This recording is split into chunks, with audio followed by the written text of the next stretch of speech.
Once, Chapter 16. Once I went on my first train journey, but I wouldn't call it exciting. I'd call it painful and miserable. There are so many of us in this boxcar that most of us have to stand up. Every time the train lurches, we lurch too and squash each other. Sorry, I say to each of the people around me. At least the little kids have got a space to sit down. Not all the people wanted to make room at first because it meant the rest of us would be more squashed, but Barney had a word with them, and then they did. Sorry. Barney's got all the kids doing a lice hunt, which is a really good idea. We're packed in so tight here that we could be giving each other lice without knowing it. Plus, nothing passes the time on a long journey like a lice hunt. Zelda isn't doing it. She's sleeping. Please, God and the others, please let her get better. Sorry. I try and make myself thinner to give some of the old people more space. It must be terrible for them. I'm young and I'm used to going without food and water in space. Sorry. For God's sake, yells the man near me, stop saying sorry. Barney gives the man a long look. He's just a kid, says Barney. Give him a break. The man looks like he's going to explode. A break, he says, a break? Who's giving us a break? And I know how the man feels. We've been traveling for hours, and this train hasn't stopped once for a toilet break. People can't hold it in forever, which is why we've had to start going in the corner of the carriage. Well, Ruth and Moshi and 3 other people have. Everyone else is desperately trying to hold it in because there isn't any toilet paper. Are we there yet, says Henrik, looking up from Ruth's hair. Be patient, says Barney. Don't let those lice get away. Will we be there soon, says Jacob, looking up from little Yannick's wispy hair and blinking hopefully. Shh, says Barney. I know what he's worried about. People who hate sorry probably hate are we there yet just as much. Especially people who are trying not to think about 2 other words. The 2 that Barney used once. Death camp. Sorry, says an elderly light woman as she struggles through the rest of us to the toilet corner. Sorry, I have to go. We all turn away, those of us that can, to give her some privacy. Poor woman. Having no toilet paper isn't so bad when you're young and you've lived in an orphanage a long way from shops and you're used to sometimes just letting poo dry on you and then getting on with other things. But for older people who are used to tradition, it must be awful. I start thinking about poor Mom and Dad and whether they had to go without toilet paper when they made this trip. I don't want to think about them making this trip, about them arriving and getting off the train and... Please, I beg my imagination, give me something else to think about. I can't help Barney look after the kids if I'm a weeping wreck. Suddenly an idea hits me. Of course.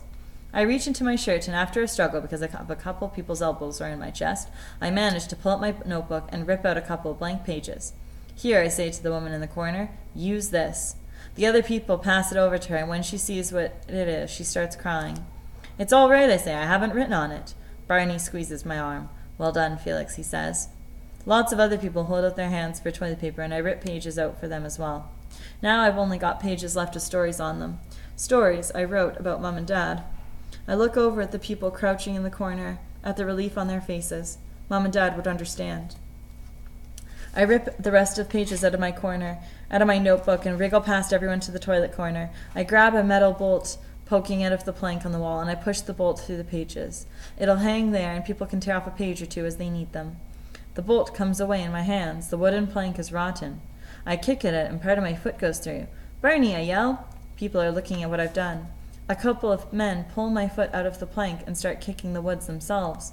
Their big boots make such a bigger hole. Barney and the men pull the side of the hole with their hands, and more bolts fly to the wood, and suddenly the whole plank comes free. And I can see green countryside speeding past. One of the men tries to squeeze through.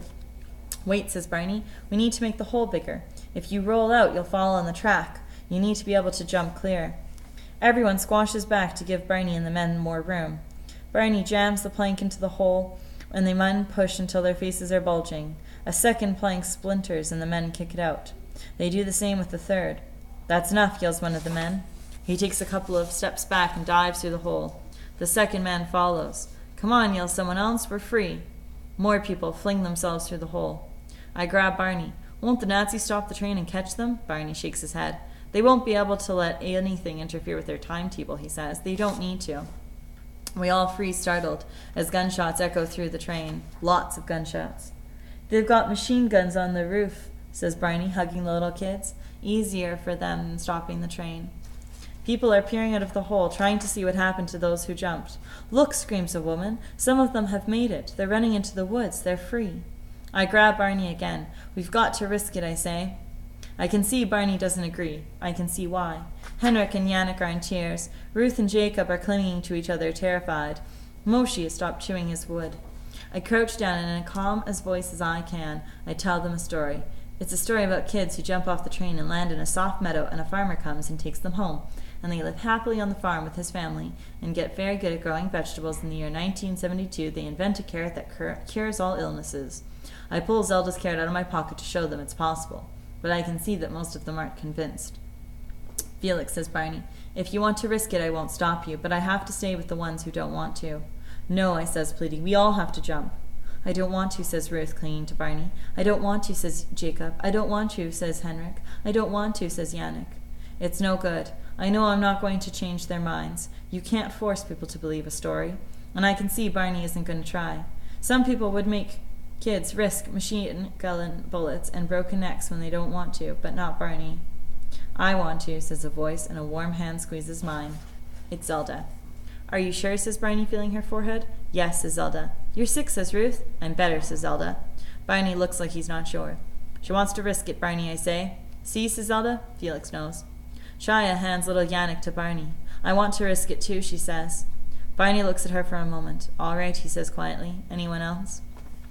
The rest of the kids shake their heads. I check that Mom and Dad's letters are safely inside my shirt and my toothbrush, and then I hug Ruth and Jacob and Henrik and Yannick and Moshi and Barney. Now I've got my arms around him, I don't ever want to let go, but I have to. If you see my Mom and Dad, I say, will you tell them that I love them and that I know they did their very best? Yes, says Barney. His eyes are as wet as mine. Thank you, I say. I touch his beard for a moment, and behind us I can hear some of the other people in the boxcar crying. Barney hugs Zelda and Shia. They hug the other kids. Only 2 wishes this time, I say to the ones who are staying, but at least we get to choose. Moshi, chewing again, smiles sadly. I take hold of Zelda in one hand and Shia with the other, and we jump.